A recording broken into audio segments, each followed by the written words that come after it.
विद्यार्थी मित्रांनो, सह्याद्री ट्युटोरियल्स मध्ये तुमचं स्वागत आहे. तुमचा मेरिट नंबर काय आहे असं मी एका दोघांना फोन करून विचारल्यानंतर कळालं, की अजून मेरिट नंबर कळालेला नाहीये.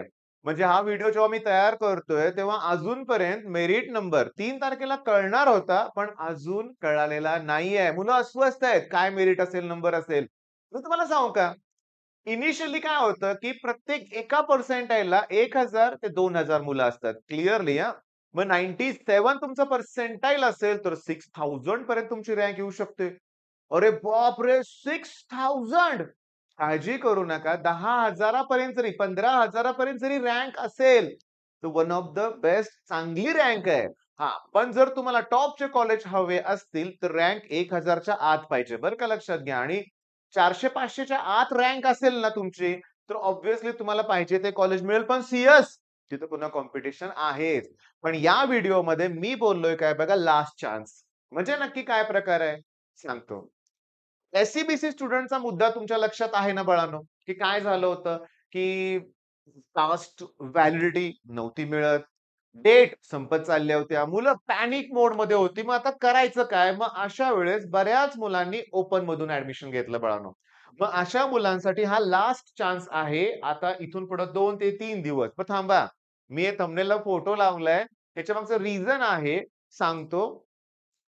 आपण प्रयत्न केले सगळ्यांनी मिळून लक्षात घ्या आणि सगळ्यात महत्वाचं, मी फक्त व्हिडिओ तयार केला. व्ह्यूज पण खूप आले होते असं नाहीये. पण मी त्याच्यानंतर गणित अंक सर, त्याच्यानंतर तुम्हाला सांगतो अजून यश आराध्य, त्याच्यानंतर समीर शेख, त्याच्यानंतर गो अहेड अकॅडमी हे मला माहीत असणारे लोक आहेत, की ज्यांनी एस-सी-बी-सी साठी ना व्हिडिओज तयार केले होते आणि त्याच्यामुळे ती गोष्ट हायर लेव्हल पर्यंत पोहोचली आणि आपण ते करून दाखवलं.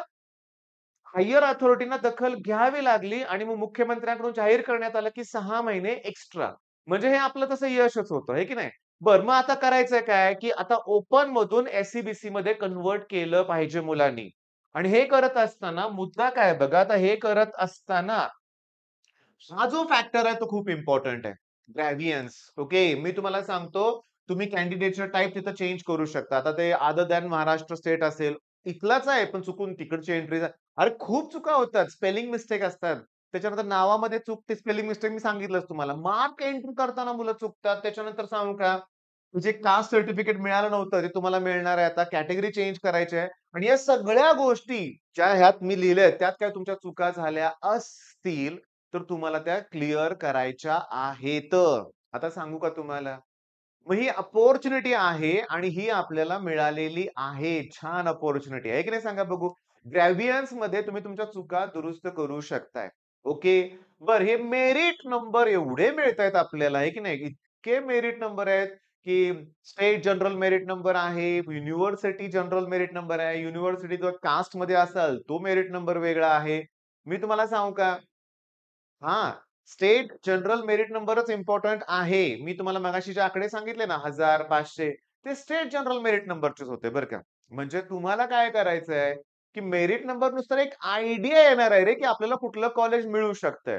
बरं, ऑब्व्हियसली मला पर्सेंटाइल आहे 95. मग सी मी टाकायचंच नाही का? अरे टाक ना, काय बिघडतंय? मी तुम्हाला सांगू का?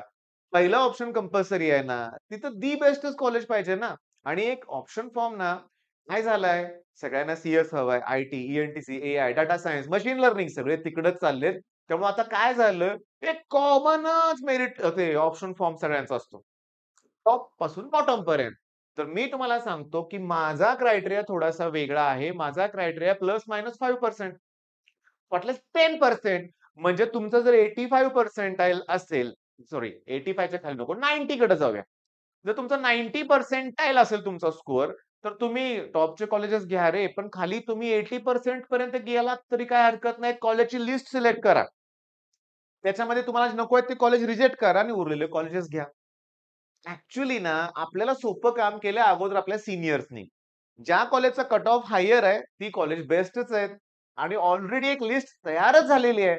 म्हणजे काय प्रकार? आता आपण पुणे रिजनचा विचार केला तर सी टॉपला येणार, नंतर पी-आय-सी-टी, नंतर व्ही-आय-टी, व्ही-डबल-आय-टी, नंतर पी-सी-सी-ओ-ई. फीचा मुद्दा विचार घेतला तर काही जण पी-सी-सी-ओ-ला वरती घेतात, व्ही-आय-टी, व्ही-डबल-आय-टीला मागे ठेवतात. हाच मुद्दा आहे. त्याच्यानंतर हे टॉपचे कॉलेज झाले. त्याच्यानंतर मात्र मी तुम्हाला सांगू का, की त्याच्यानंतर मात्र जे कॉलेजेस आहेत ते म्हणजे D Y Patil Pimpri, Akurdi, MIT, modern, PVG, AISSM ह्या कॉलेजला मी म्हणतो सगळे एका लेव्हलचे कॉलेजेस आहेत. ह्यात क्रम तुमच्या प्रायोरिटीनुसार ठरतोय. तुम्ही शिवाजीनगर भागातच राहताय, तर आसपासचे कॉलेज बघितले पाहिजे. मी त्यावेळेस म्हणतो डी वाय पाटील पिंपरी, आकुर्डी शेवटी ठेवा. पण तुम्ही पिंपरी चिंचवड भागात राहत असाल, तर ते कॉलेज JSPM ताथवडे ते वरती घ्या ह्या कॉलेजेसमध्ये. त्याच्यानंतर मात्र मग लोकल कॉलेजेस येतायत. बरं आता बऱ्याच पालकांचा, मुलांचा प्रश्न आहे, की पुण्याला काय ऑप्शन आहे का? तर या विषयावर एक सेपरेट व्हिडिओ नंतर तयार केला पाहिजे आपण. पण हा जो खरोखर ना चान्स आहे, ही न्यूज अरे हो, मी समीर शेखचा एक व्हिडिओ बघितला लक्षात घ्या आणि त्या व्हिडिओत त्यानं सांगितलं, की WhatsApp ग्रुप आहे त्याचा. मग तुम्ही समीर शेखच्या चॅनलवर जाऊन तो WhatsApp ग्रुप जॉइन करा. तुम्हाला इम्पोर्टंट अपडेट कळतील ना.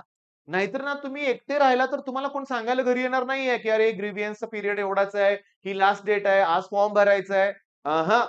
डेली अपडेटसाठी मग समीरचं चॅनल फॉलो तुम्ही करताय मला माहिती आहे. त्याच्या व्ह्यूज वरून कळतंय आपल्याला, की सगळ्यात महत्त्वाचं मग असे काही WhatsApp ग्रुप असतील तर जॉइन करा ना.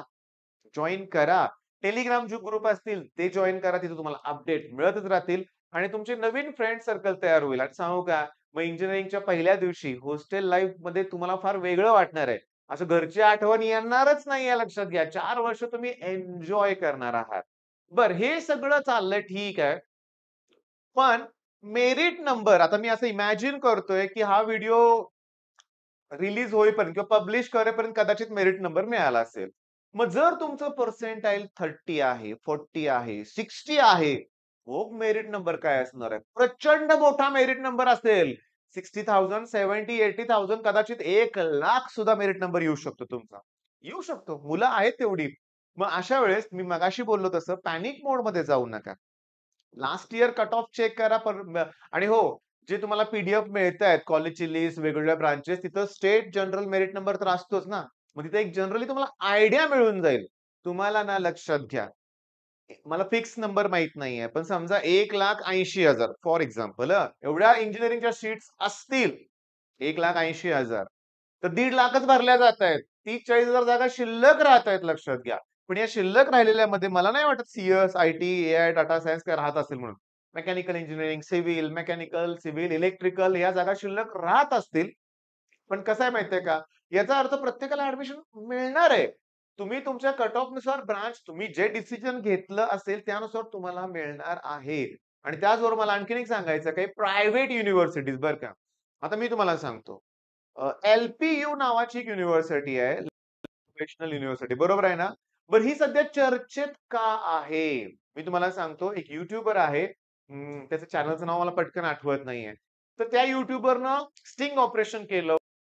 तिथला जो कॅम्पस दाखवला होता ना, ते बघून सगळ्यांना शॉक बसला होता. म्हणजे इतके इल्लीगल किंवा बेकायदेशीर प्रकार किंवा चुकीच्या गोष्टी, ज्याबद्दल इथं बोलायला सुद्धा नको अशा चुकीच्या गोष्टी तिथं चालत होत्या. आणि हे कोण करत होतं?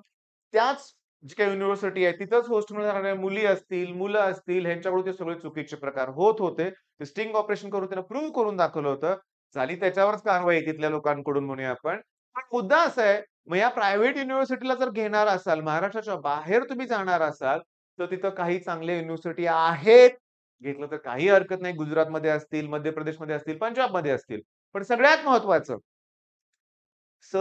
रिसर्च केला पाहिजे आपण. इतक्या लांब पाठवायचं स्टुडंटला ते पण प्रायव्हेट युनिव्हर्सिटीज आहेत.